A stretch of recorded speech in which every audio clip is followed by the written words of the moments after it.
পুলিশের অভিযোগ ছিল, সেরকম একটা ঘটনার অভিযোগ জমা পড়েছিল পুলিশ স্টেশনে।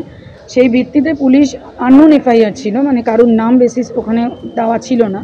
তো পুলিশ আমার ক্লায়েন্ট 3 জনকে আজকে এখানে নিয়ে আসেন। তো এখানে আসার পর আমরা জজ সাহেবের সামনে বেল প্রেয়ার করি এবং জজ সাহেব তার গুরুত্ব বিচার করে বেল দিয়েও দেন। মানে এখন সেটা গ্রাউন্ডে বলতে আননোন, যেহেতু এফআইআর কারোর নাম স্পেসিফিক্যালি ছিল না। তো আর তাছাড়া যে মূল অভিযুক্ত কালকে সে ধরা পড়ে এসেছিল, অলরেডি সোনারপুর থানা তাকেও অ্যারেস্ট করেছিল, তার যেহেতু জামিন হয়ে গেছিলো কাল, তো আজকে 3 জন আসামিদের আবার জামিন হয়েছে। নন বেলেবল সেকশনও রয়েছে, কিন্তু যেহেতু আননোন এবং তারা আমার যারা 3 জন ক্লায়েন্ট তারা কোনো বিষয়ে তারা যুক্ত ছিল না। জামিন অযোগ্য ধারা পুলিশ দিয়েছিল, কিন্তু উপযুক্ত তথ্য প্রমাণের অভাব, আর সে কারণেই ওই 4 জন প্রত্যেকেই আজকে জামিন পেয়ে গেল। গতকাল একজন জামিন পেয়ে যায়, বাকি 3 জনকে আজকে আদালতে পেশ করা হলে তথ্য প্রমাণের অভাবে বাকি যে 3 জন তাদেরও সহজেই জামিন হয়ে যায়। কেন্দ্রীয় শুল্ক আধিকারিককে মারধরের ঘটনায় মোট 4 জনকে পুলিশ গ্রেফতার করেছিল, তাদের বিরুদ্ধে জামিন অযোগ্য ধারা পুলিশ দিয়েছিল, কিন্তু উপযুক্ত তথ্য প্রমাণ আদালতে পুলিশ পেশ করতে পারল না, যে কারণে 4 জনই জামিন পেয়ে গেলেন। ধৃত আজেদ আলী, সুরাজ আলী এবং অলোক মণ্ডল সহ মোট 4 জন, তাদের আজকে জামিন হয়ে গেল। গতকালই একজনের জামিন হয়ে যায়, বাকি 3 জনের জামিনের আবেদন মঞ্জুর হলো আজকে আদালতে। অভিযোগের প্রেক্ষিতে যে অভিযোগ প্রদীপ কুমার আক্রান্ত শুল্ক আধিকারিক করেছিলেন, তার ভিত্তিতে 6টি ধারায় মামলা রুজু হয়, যার মধ্যে জামিন অযোগ্য ধারাও ছিল, কিন্তু 4 জনই জামিন পেয়ে গেলেন।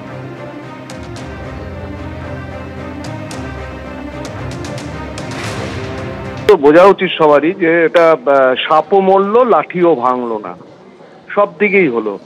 আমার কথা হচ্ছে যে 4 জনকে ধরলো তারা ইল্লিগাল ট্রেসপাস করলো, বাড়িতে ঢুকলো টু অ্যাটেম্প্ট কমিট ক্রাইম, এবং তারপরে তারা ফ্ল্যাটের দরজা ভেঙে ভেতরে ঢুকলো। আমি অবাক হয়ে যাচ্ছি 4 জনকে পুলিশ হেফাজতে কেন চাইলো না, টু কালেক্ট মোর এভিডেন্সেস। হেফাজতে যদি চাইতো, পুলিশ কাস্টডি চাইতো for the interest of the investigation, তাহলেই জামিন দিত না। এটা তো জামিন দেওয়া, আমি তো বললাম সাপও মরলো লাঠিও ভাঙলো না, এটাই হচ্ছে কাজ।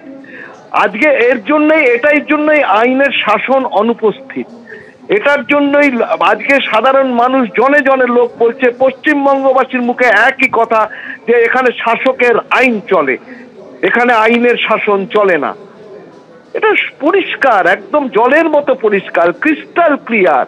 যে ধরলাম, ধরে আমি নেব না, কেন আমি পুলিশ কাস্টডিতে চাইবো না for the interest of the investigation, কেন আমি অপরাধের পুনর্নির্মাণ করতে চাইবো না, তাহলেই হাকিম দিয়ে দিতেন।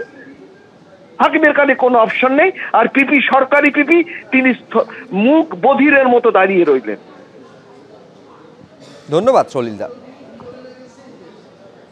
অর্থাৎ বুঝতেই পারছেন রাজপুর সোনারপুরে যে ভয়ঙ্কর ঘটনা ঘটে, যেভাবে অটো চালকের সঙ্গে গাড়ির ধাক্কা হয় কেন্দ্রীয় শুল্ক আধিকারিকের, তিনি জখম হন দুষ্কৃতীদের মারে, অর্থাৎ অটো চালকরা এবং তার সঙ্গীরা যখন তার বাড়িতে এসে চড়াও হয়, আবাসনে এসে চড়াও হয়, তিনি মারাত্মকভাবে জখম হন।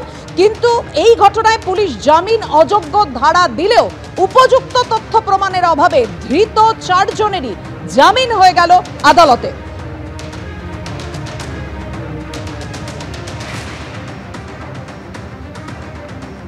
বিজেপি নেতা সজল ঘোষ তিনি বলছেন, এখানে পুলিশ জামিন অযোগ্য ধারা দেয়, কিন্তু আদালতে গিয়ে তথ্য প্রমাণ পেশ করে না, তাই জামিন হয়ে যায়। এর নাম পশ্চিমবঙ্গ। দেখুন কি বলেছেন সজল ঘোষ। মানুষটাকে মারলো, তাকে রক্তাক্ত করলো, তার রক্তমাখা মানে শরীর আমরা সবাই দেখলাম, সারা বাংলার মানুষ দেখলো। আর একটু বাদে ওরই বাড়ির নিচে এসে এই অপরাধীরা নৃত্য করবে, সেটাও একেই দেখতে হবে।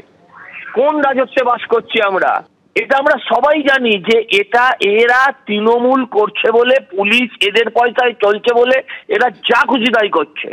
এবং আপনারা শুধু ভাববেন না, অটো ইউনিয়ন হচ্ছে মহা শক্তিশালী এবং ভীষণভাবে তাদের অর্থনৈতিক সক্ষমতা আছে।